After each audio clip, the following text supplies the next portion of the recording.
magnetism. Anong mensahe ang kailangan marinig ng mga Aries sa August 16 to 31, 2024? Pwedeng nangyayari na to, mangyayari pa lang. Kung hindi man para sa inyo ang reading, baka para sa someone na malapit sa inyo o sa someone na kakilala nyo mismo.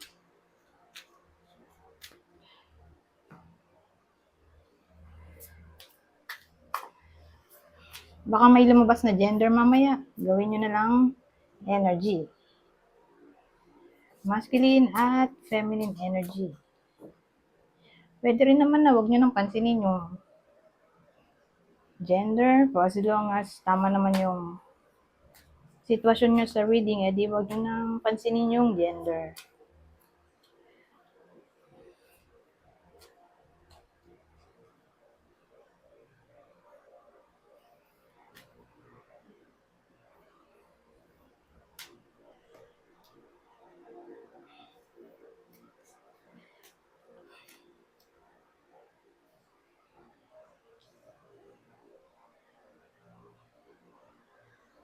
So, magsimula na tayo. Ano to? Heartbreak agad.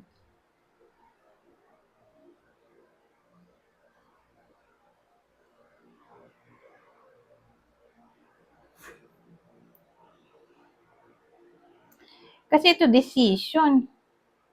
Ito, parang mali yung napili niya. Kaya, heartbreak. Kaya ito, nagso-soul searching siya o nagmumuni-muni sa tinakbo ng buhay niya. Ano kaya yung decision niya dito na para bang nagkamali siya ng napili? Kaya ayan, nag-lead sa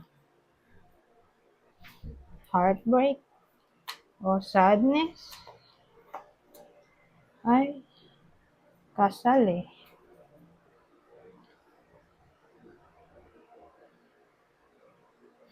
So yung decision, mali nang napili, yung napakasalan. OMG, ano ba yan? Ayun o. Marriage, commitment. So, kung dito pinakasalan yung nakarelasyon. Okay? Nagkamali ng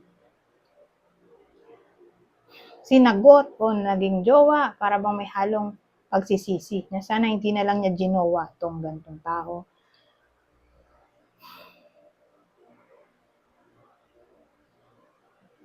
O pinakasalan. Kaya ayan, para bang nagko-contemplate dito yung in pain. Kasi mali daw yung napili niya. Nagdesisyon siya, mali yung napili. Ano ba yan? So, paano natin malalaman kung para sa inyo ba itong reading o hindi? Ito yung possible partner. Ulitin ko, pwedeng nangyayari na to, mangyayari pa lang. Partner ng Aries, Pisces, Sagittarius, ito. Virgo.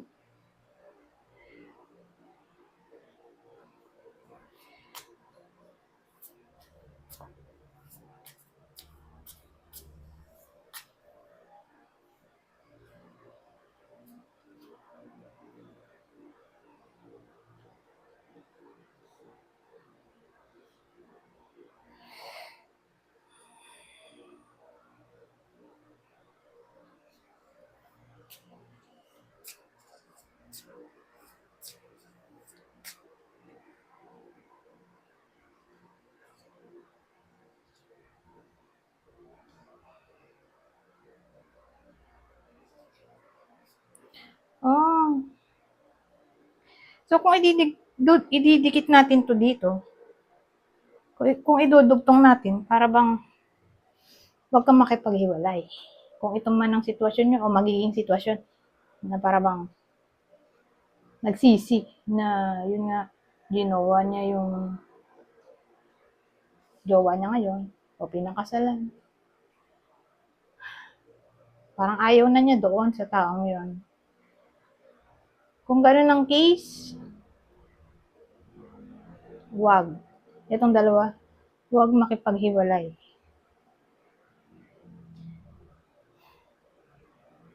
Kasi ito pwedeng life partner to eh. Wala dyan nakalagay. Pero maraming meaning kasi. Kasi ito, dito natin susundin yung sinabi. Stick to your guns. Saka, secure and stable. Permanence kasi meaning nito eh. So, ibig sabihin, permanent partner, wag na palitan, wag makipag-iwalay, hindi na-advise yun. O sabihin natin, pwede rin kasi itong may kinalaman sa hope. So, may pag-asa pa siguro yung relasyon. Kasi, commitment card din naman to. Loyalty.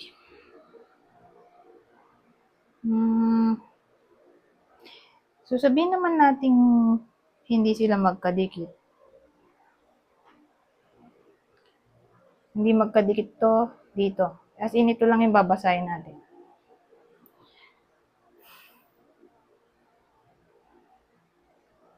Yung iba sa inyo, wala namang problema sa magiging 2 weeks nila kung in a relationship. Kasi kanina doon sa tarot, may problema, diba? Pero syempre, hindi naman lahat ay tatamaan ng wedding na yon, kaya kinalarify natin. At ito yon, diba? Pisces, Sagittarius, Virgo, yung may problema. Dito sa case na to, Lenormand to eh. Walang problema. Okay? Yung magkarelasyon. Sa loob ng 2 weeks, August 16 to 31. Paano natin malalaman kung para sa inyo ba ang wedding o hindi? Ito yung relasyon o kasal na walang problema. Pisces ulit. Oh. Parehas na Pisces. So again, Pisces, Aquarius. Huwag niyo napansinin yung yung tarot na yan. Ito lang titingnan natin. Yung sign.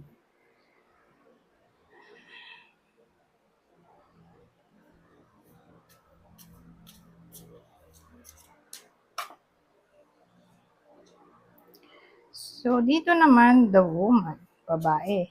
Diba? Kung di yan tao, energy. Wow! Ito maganda. Mananalo siguro siya. Kaka-award. Reward. No? Mare-recognize daw sa trabaho. Ito, reward of respect.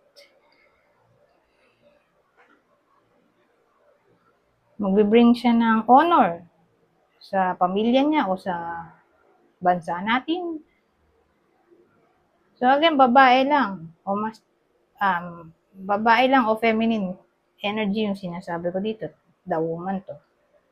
O kung di man to kayo mismo eto nakalagay diyan friend yung babae, partner, wife, significant woman.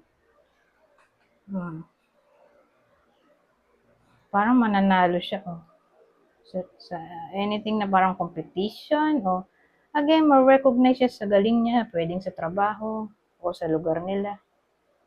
O magbubunga ang kanyang hard work, ay na reward. O bibigyan siya ng award. So maganda, di ba? Maganda para dyan sa babaeng yan. Promotion siguro, posible. O makakapasa ng exam o makakapasa sa ina-applyan, pwede.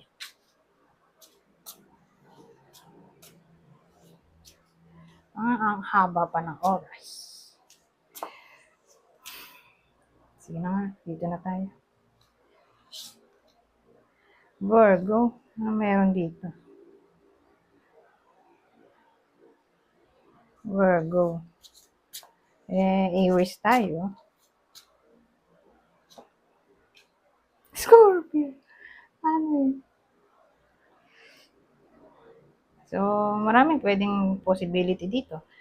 Baka may mamit kayong someone new with a new love interest to o newfound friend.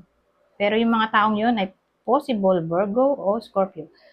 Pwede rin naman nasa loob ng 2 weeks na to mapapansin nyo na mapapalapit kayo sa taong Virgo o Scorpio. O in times of crisis, may tutulong sa inyo. Pwedeng yan, Virgo, Scorpio. Kumbaga itong mga to, mapagkakatiwalaan sila. Ngayong 2 weeks na sinasabi ko, August 16 to 31. Pero kung di naman tao yan, gawin nating energy. Di ba pwede naman? Kasi itong Virgo, medyo critical yung mga yan. So expect natin na either kayo to mismo o someone else ay magiging somewhat critical. Parang may OCD.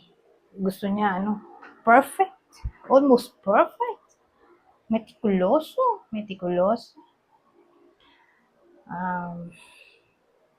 Siguro maganda kung i-double check lagi ang mga ginagawa kasi nga, who knows, baka may error. So, sa loob ng 2 weeks, kung Virgo, siguro mapapansin nyo na para bang magiging workaholic kayo. Gusto nyo mag-provide ng service, makatulong, whether paid yan o hindi. So, para bang gusto nyo nagbibigay ng service. O baka maging health conscious yung iba sa inyo. O ina-advise yun na i-priority ang health, diet,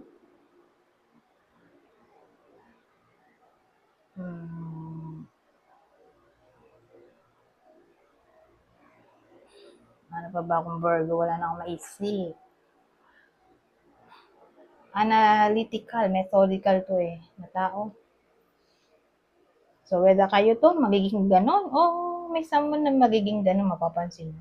Ito, Scorpio. Pag ganito, Scorpio, either mababago ang buhay nyo. Whether you like it or not.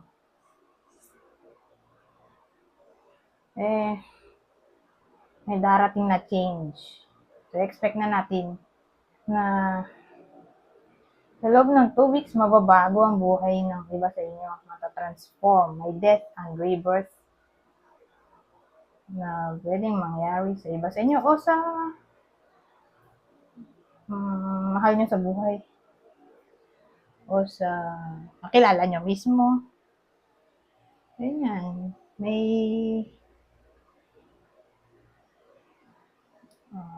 change na pwedeng mangyari.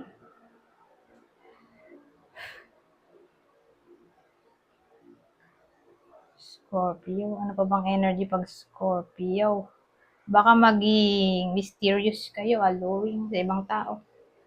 Ang maging secretive, whether kayo to o baka ibang tao. Mapapansin nyo naman yun na yun nga, may energy ng secrecy, mysterious, alluring, ganyan yung dating.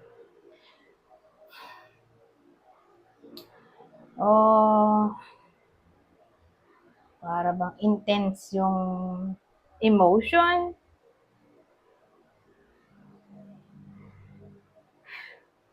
O baka maging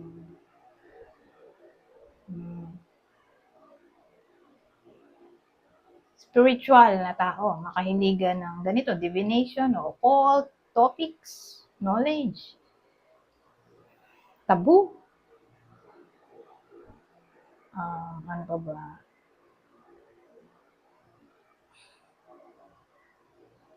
Baka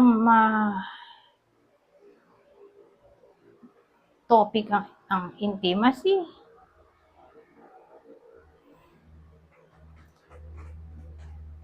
O baka mapansin nyo na sa loob ng 2 weeks, may something na mai-involve at ang sinasabi ko ay tungkol sa in-laws. Mga in-laws. Whether mabait sila o hindi, pero sa loob ng 2 weeks makikita niyo sila palagi. O ito yung magiging bukang bibig ng kakilala niyo, in-laws. Okay? Ah, parang ano to, bigla ang yaman, pamana. Baka matopic yun o baka biglang magkaroon yung iba sa inyo o kakilala niyo. Biglang yaman, wow. Hmm, Scorpio.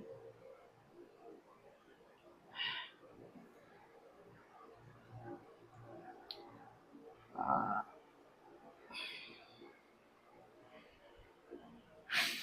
occult, hidden knowledge. Ano pa ba to? Mystery. Spirituality, divination. Anything na may kinalaman sa power.